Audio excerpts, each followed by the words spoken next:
Hello everyone, welcome to today's webinar. My name is Joe Torre. I'm the Real Wealth Network investment counselor here in the Bay Area, and I'll be hosting today's webinar, which will be on our Alabama markets, Huntsville and Montgomery. Anyway, first a few housekeeping items, and then we'll get started. Today we're going to talk about the markets of Huntsville and Montgomery, the employers, the job, population, that sort of stuff, and a couple of sample properties that were recently sold. If you like what you see today, you can attend the property showcase, which is this Thursday at noon, and that will be just about properties. So last week when we did Jacksonville, we had like 10 properties that were available for sale. So we divided up the typical Thursday webinar into first a market section on Tuesday and then a property showcase just on Thursday. So people who are interested in buying can just attend that one and see what properties are available. Next week, we're going to do the same thing. Tuesday will be about Columbus, Ohio, a market overview. And then on Thursday, a property showcase of properties available in Columbus. Okay. And then for those of you on the West Coast, on May the 4th, we're going to have a live event in San Mateo. It's a little longer, 5 hours, and we'll have 6 markets, 2 from Alabama, Huntsville and Montgomery, 2 from Ohio, Cincinnati and Cleveland, and 2 from Texas, Dallas and Houston. So in one day, you can see 6 markets and compare the cash flows of each and the different kinds of properties and see what each team has to offer. All right, just by way of introduction, I'm an investment counselor here at Real Wealth Network. I've been investing in real estate since 2004. Before that, I worked in high tech here in the Silicon Valley area. I worked for Cisco for 10 years, Symantec, all those kind of companies, and I'm based in the San Jose area. So for those of you who are new to the Real Wealth Network, just a couple of slides here about who we are and what we do. Our mission is to simplify real estate investing and create passive income so that you can live the life on your own terms.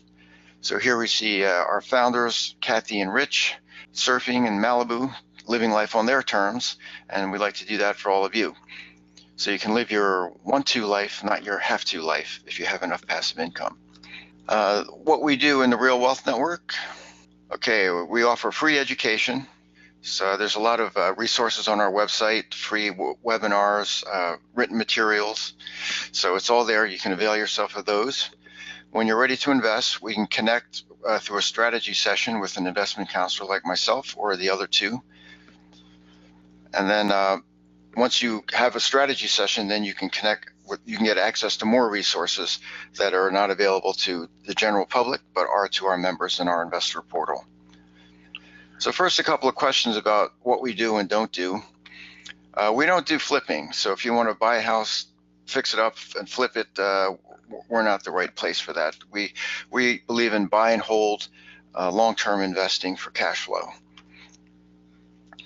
If you do want to purchase property with all cash, you'll need at least $60,000, and that's a minimum. Probably our lowest price market is Detroit. You can get properties there for 60, but more typically 70. But at least 60 if you're going to buy a house all cash. And if you want to use IRA money to invest in property, you should have at least $50,000 in your IRA for a down payment. Part of it's for a down payment, and part of it is for expenses if anything needs to be fixed or repaired down the road. All right, and if you use conventional financing, and most of our investors do, then you'll need the following: a credit score of at least 680, 2-year job history at a U.S. company, 20% down payment, 6 months cash reserves, and a low debt to income ratio. And what that is, that's your gross income, and then divide into the amount of debt that you have. So if you have mortgage debt, car payments, credit card payments, the banks like to see a low debt to income ratio, typically 40% or lower. The lower the ratio, the less of a risk you are, and so they're more likely to give you a loan. And the income there is your gross income. So if you make $10,000 a month and after taxes you bring home $8,000 a month, it's the $10,000 number that's used in that calculation. So the lower the debt to income ratio, the better your chances of getting a loan. And then finally, no more than 10 finance properties on your credit report. If you're married, you could have 10 in your name and 10 in your spouse's name. So here's our standard disclaimer. Real estate purchases are subject to investment risk, including the loss of amounts invested. While we use our best efforts to screen, review, and understand the operations of all of our affiliates, we do not guarantee the performance of investments offered through these companies. We don't own these companies. These are affiliates that we've recruited in the different markets around the country. We don't own them, but we have thoroughly vetted them. So it is your responsibility as an investor to perform your own due diligence and analysis before buying a property from an affiliate. For anyone purchasing a property, Real Wealth Network requires you to order inspection from a licensed home inspector. Normally the bank will require that, but even if you're paying all cash, you should still have one done anyway, just to cover yourself and make sure you're not overpaying. Okay, so more about Real Wealth Network. We're in about 15 markets around the country. About half of them are in the Midwest. You can see there Ohio and Indianapolis and Detroit, Chicago, Pittsburgh. And the other half are in the Sun Belt, Florida, Texas, Alabama. Today we're going to be talking about Alabama. You can see the orange circle in the middle of the state there on the map. That's Birmingham, which is in the center of the state. We have one affiliate who does Birmingham, but then we have another affiliate who does Huntsville, which is about an hour and a half north of Birmingham, shown by the blue star, and then Montgomery, which is about an hour south of Birmingham, shown by the other blue star. So those are the two markets we're going to be talking about today.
All right, so why we like these cities: steady job growth and population growth, affordability, as we just saw, and good cash flow. So let's talk about Huntsville first. It's the second largest city in Alabama. It's north of Birmingham. It's known for technology, space, and defense. The top employer is the military. There's a bunch of jobs at the Redstone Arsenal. And then the hospital systems are next, 5,000 jobs, followed by Boeing with 3,000 jobs. People don't realize, but Huntsville is where the space program started. All the German rocket scientists after World War II were sent to Huntsville, Alabama to work at the Redstone Arsenal, and they built the space program there. So NASA has a space center there called the Marshall Space Center. And there's also all these aerospace companies like Boeing and Lockheed that are there. It's a very high-tech place in northern Alabama, and it has a low cost of living. So you can see how diverse the economy is there. You can see NASA right in the middle of your screen, and Boeing and other, technical SAIC, other defense contractors.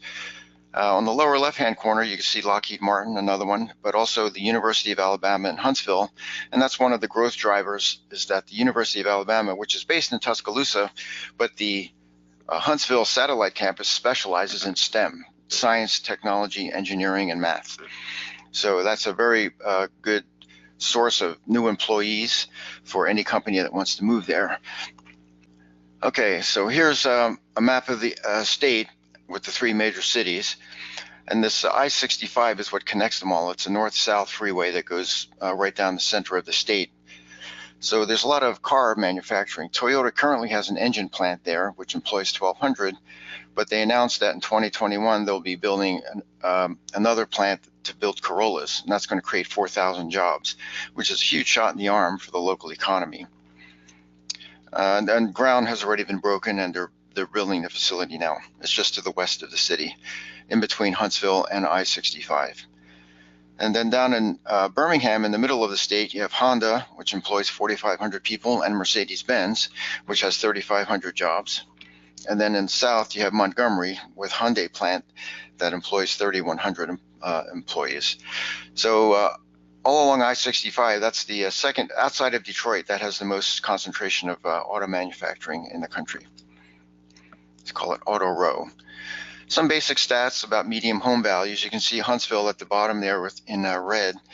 It's below the national average in terms of housing costs, so it's easy to get in, and housing is about $90,000 on average in the neighborhoods where we invest, and it's below the national average and has a lot of room to go up. And then the rents, same thing, below the national average, but the rents you can see are about $930 or so, and the average average property is about 90, so you're getting about a 1% rent ratio in Huntsville. There's a steady population growth, and we expect that to continue, especially with all the development that's going on there. In addition to Toyota opening up the plant there with 4,000 jobs, Facebook has announced they're opening a data center there. That's going to create 100 jobs, but they're high-paid IT people, like 80,000 each. So that's about $8 million going into the local economy.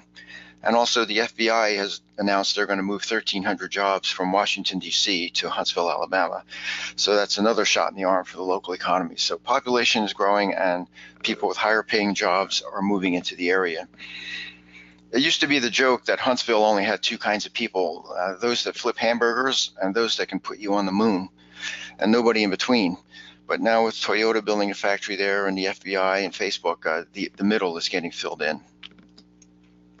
And we see positive job growth, and that's going to continue as well with all these new openings. All right, now let's switch gears and go to Montgomery. That's in the southern part of the state, an hour south of Birmingham. There's a lot going on there too. There's a Maxwell Air Force Base is there. It's the state capital, so there's over 13,000 state government jobs, very stable. There's the Hyundai factory that we mentioned, and also financial services and medical. And oh yeah, here's the Maxwell Air Force Base. It's bringing in $3 billion in capital investment and another 1,000 jobs. So you can see here how diverse the economy is. The Air Force is a major employer. In the middle of the screen, you see Alabama's seal. It's the state capital. There's hospitals, there's retail, there's financial services, manufacturing. Very diverse economy. Same story here. The home values are below the national average. So it's very affordable entry point, and the rents are below the national average. So you can get tenants pretty easily. And the same thing, 1% rent ratio. The population has been basically flat. I mean, it was 375,000 in 2010, and in 2018, it's about 374,000. So it hasn't changed very much, slightly negative, but very stable.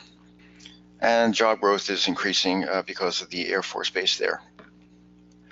Here are some examples of the renovations that our affiliate does in these markets. You can see the left-hand side there, the bath is very well done. The tile goes all the way up to the ceiling. New floor tiles, new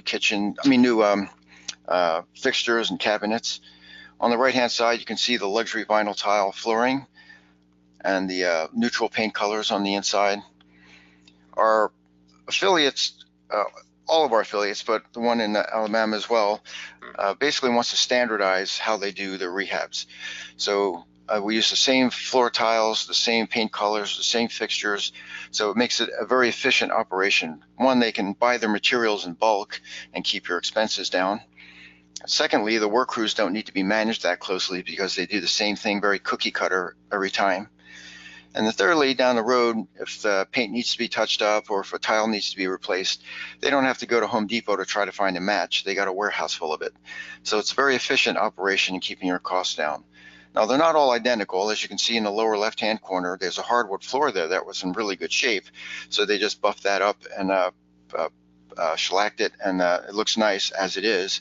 On the lower right-hand corner, whatever was there before didn't look good, so they tore it up and put luxury vinyl tile. So while we standardize our renovations as much as possible, they're not identical, but they're all pretty good. Here we see a kitchen on the left-hand side with the cherry cabinets. It's got stainless appliance package, so I'm guessing this is one of the higher priced homes in the $120,000 range, and the luxury vinyl tile.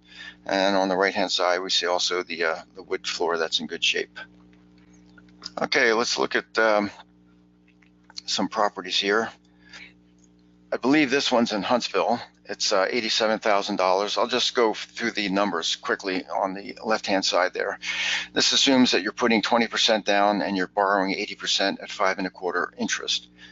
So the down payment is $17,000. Closing costs are about 1%. So you're all into the property for $19,118. Then after you take out all the expenses, principal, interest, taxes, insurance, property management, your total monthly expenses are $582. The rental income is $875, which if you divide it by the purchase price, you can see you're getting a little better than 1% there. So all told, you get $293 a month in cash flow, or $3,500 a year in cash flow. And if you divide that by the $19,000 you initially invested, that would be about an 18% cash on cash return, which is really good. If you bought all cash, you would buy it for $87,000 or so. The rent would be the same, and your cash return would be $8,000 a year, which would be higher because you don't have a mortgage payment, but you've had a higher down payment. And so that comes out to a 9% return, 9.3% return, or a 9 cap, which is also very good. The next property here is a duplex. This is in Montgomery, so it's a little more expensive. It's $154,000. All in, you'd be with a down payment, you'd have $33,858. After expenses of $935, your rental income is $800 on each side for $1,600 for a total. So your monthly cash flow would be $665 with financing, or $8,000 a year. So the $8,000 a year divided by the $34,000 you initially put into it was like a 23% cash on cash return, which is really good. And if you bought all cash, you'd have $16,000 in cash flow on a $155,000 investment. That's about a 10 cap, a little better. All right, one more. This is another house. I'm not sure which city this is in. It's $87,000. You can see the numbers there. $19,000 gets you in. The rent is $850, which is almost 1%, very close. So you'd net $3,200 a year, $3,240 in cash flow, which would be a 17% cash on cash return based on your initial investment of $19,140. And if you bought all cash, you'd have $7,800 a year in cash flow divided by your purchase price would be about a 9% cap rate. Also very good. So this is one of our better cash flowing markets. So just to summarize, and we'll go to questions. We like Alabama because we have diverse markets, each have very different economies, and they're both very stable.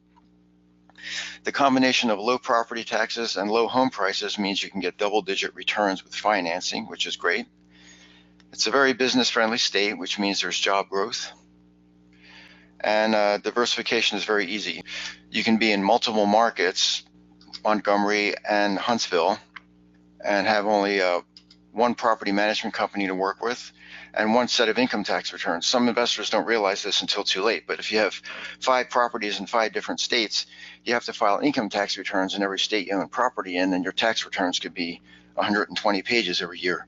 So having 3 separate markets, 2 that we talked today, in one state simplifies things because you can just have one set of tax returns. Okay, so now we can go to questions. I didn't mention this at the beginning, but in the upper right-hand corner, you should see an orange rectangle with an arrow. If you click on that, a dialog box should open up at the bottom. It says questions, and you can just type in your questions, and I'll get to as many of them as possible. Okay, Prasad wants to know, when were these homes built? Most of the homes were built in the 70s, and they've been completely gutted and renovated to our standard. Some of them occasionally get one in the 60s, but most of them were built in the 70s, sometimes the 80s, but most of them in the 70s. Let's see, any other questions? Do we ever get, how often do you get multifamilies? Those are kind of rare, and multifamilies, we want to stay with the newer ones. The ones you saw were built in 2006, so you can attract a quality tenant and not have a whole lot of turnover. What about tornado risk? That doesn't happen very often. I believe Huntsville up in the north gets them like once every 10 years, but hasn't had anything significant in a long time. You can Google Huntsville tornadoes and see what comes up. Way down in the south of Alabama, you have Mobile, Alabama, which is right on the Gulf Coast, and they get hurricanes sometimes. But Huntsville and Montgomery don't typically have those. Kevin wants to know, do these numbers include property management fees and maintenance? Yes. If you look at the P&L, there was, let me see if I can go back. So you have property management here is at 8%. Insurance, taxes, principal, and interest. So that's included. Maintenance is not included. We recommend you set aside 5% of your rent for maintenance in case something happens. Sooner or later, something will. A water heater will need to be replaced or something's going to happen. So we recommend that. What is the occupancy rate for these markets? That's we haven't had any problem. The occupancy is like high 90s. The only time we ever have problems with vacancies is around the holidays, like Thanksgiving, Christmas, New Year's, because people typically don't move that time of year. But for the most part, it's not hard to fill a vacancy. How much insurance premium for tornado, hurricane? The insurance that's quoted here includes that. So if you want to get additional insurance, you can talk to your insurance agent. Okay, Scott wants to know, does RWN act as an agent during the purchase?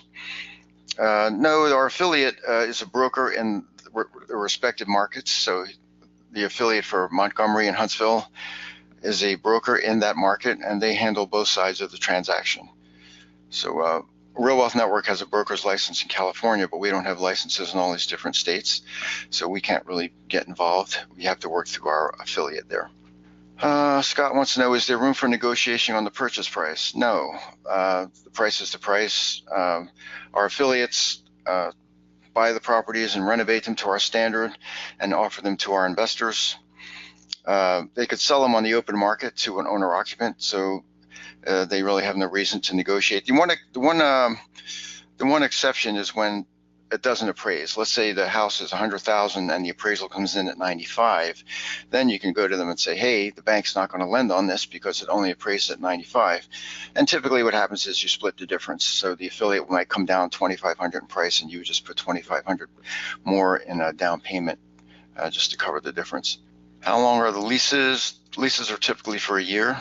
If you want to do something different, you can negotiate that with the property management company. Naomi wants to know, are the roofs replaced or are most of them still original? Our policy in the Real Wealth Network is that a roof has to have at least 5 years left on it. It's certified by a roof inspector. Otherwise, we make them replace it. So we originally wanted to do 10, but we couldn't find roofers that would guarantee anything for 10, so we had to go to 5. How did you come up with the insurance premiums? That's based on actuals, having been in this market. In an IRA property, what happens if there's not enough to pay the loan payments? Well, then you're in bad shape. If you're buying the property with an IRA, you can't commingle funds. So you can't say, oh, I'm going to pay out of pocket for this payment or pay out of pocket to replace the water heater. That's why we recommended in the beginning that you have at least $50,000 if you're going to buy a property through your IRA. You can put about $25K down for a down payment and keep $25K in reserve in case anything happens, because the IRS considers the IRA to be a separate entity, like a different person. And so the IRA owns the property, not you. And if you mix your funds in with the IRA's funds, then the IRS could disallow the whole thing, and your IRA, you'll have to pay taxes on your IRA money. Terry wants to know, how much are repairs in percentage of rent every year? We recommend you set aside 5% for repairs and maintenance. Let's see, Anna wants to know, do you provide financing for properties with 20% down? We don't, but our affiliate, we have a lender list that we work with, people that we work with. Our lenders work with investors only, and they can lend anywhere in the country. You can go on our website and look under resources and lenders and see who they are. But if you talk to your investment counselor, they can recommend the right lender for the right market. Some are easier to work with in certain markets. Kevin wants to know, are there any tenants currently living in these properties? It depends. If it's usually what we try to do is get the property, rehab it to our standards, put property management in place, and then put tenants in place and then offer them to investors. So if that's the way it works, then you'll have a tenant in there at the time you close. A lot of times, though, the properties sell out very quickly. So you may buy a property that's almost done, but not tenanted yet. But usually it takes 30 days to close anyway with the arranging the financing. And by that time, there should be a tenant in place. The only exception, as I said earlier, is around the holidays. It's harder to find tenants then. But if you, right now we're in March, if you were to buy something and close in April, May, you'd be hitting the perfect time to find tenants because kids aren't in school in the summertime and the weather's nice, and so people move. Okay, Terry wants to know, what is the property appreciation rate each year for the past 5 years? Don't have that handy, but in general, Huntsville will appreciate better than Montgomery. Montgomery's pretty flat. You saw on the graph the home price chart was pretty flat. The Huntsville, because of all the activity there, the Toyota jobs are coming in. I mean, the population of the city is 200,000. The metro area is 400,000.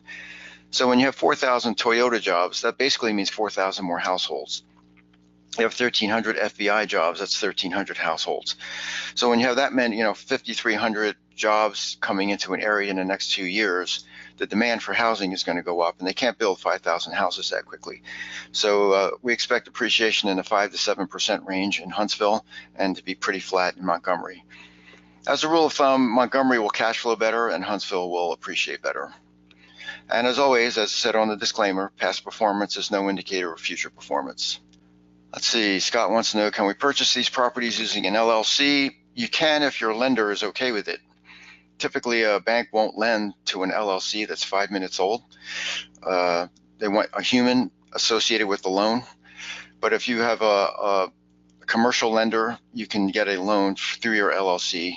It might be a percentage point higher, so it'll be 6.25 instead of 5.25. You might have to put more down, like 25% down, but that's a subject to bring up with your lender. We have non-conventional lenders who can lend to LLCs. That's also on our website, and your investment counselor can point you in that direction. Let's see, Kevin wants to know, will you show any Birmingham properties? No, they're completely different affiliate. We have an affiliate in Birmingham who will be presenting some other time, but this week we're talking about Montgomery in the south and Huntsville in the north, but stay tuned and you'll see Birmingham later. Which part of Huntsville are the houses located? The zip code is 35810. That's where most of the inventory is. 35810. I know because I own 3 in that market myself and my personal portfolio. If you want appreciation, you might have to pay a higher price point and go to the southern end of the city. You could talk to our affiliate. After you have a strategy session and the investment counselor puts you in touch with the affiliate, you can pick his brain about what areas to invest in depending on what your goals are. Okay, any other questions? All right, well, it's about 12:30. So I guess that concludes everything for today. If you have more questions, just contact your investment counselor and get more information. As you see on the screen here, if you're interested in attending this Thursday's webinar with the Huntsville and Montgomery affiliate, there'll be an email that'll come from me sent out to everyone who attended this webinar. And if you haven't had a strategy session yet, you can click the button there and schedule a strategy session, either this evening or tomorrow or Thursday morning. The next webinar will be on Thursday at noon, and you can attend that and see maybe 10 properties. And if you're not so sure you're interested in Alabama, but you might want to learn about other markets in the Real Wealth Network, you can still schedule a time to connect. Just no time urgency. You can schedule it for next week if you want, and then we can talk about what your investment goals are, and then see if we can put together a plan for you. Thanks everyone for attending the seminar today. I hope you found it worthwhile. Thanks for attending, and I hope to talk to you soon, and enjoy the rest of your day.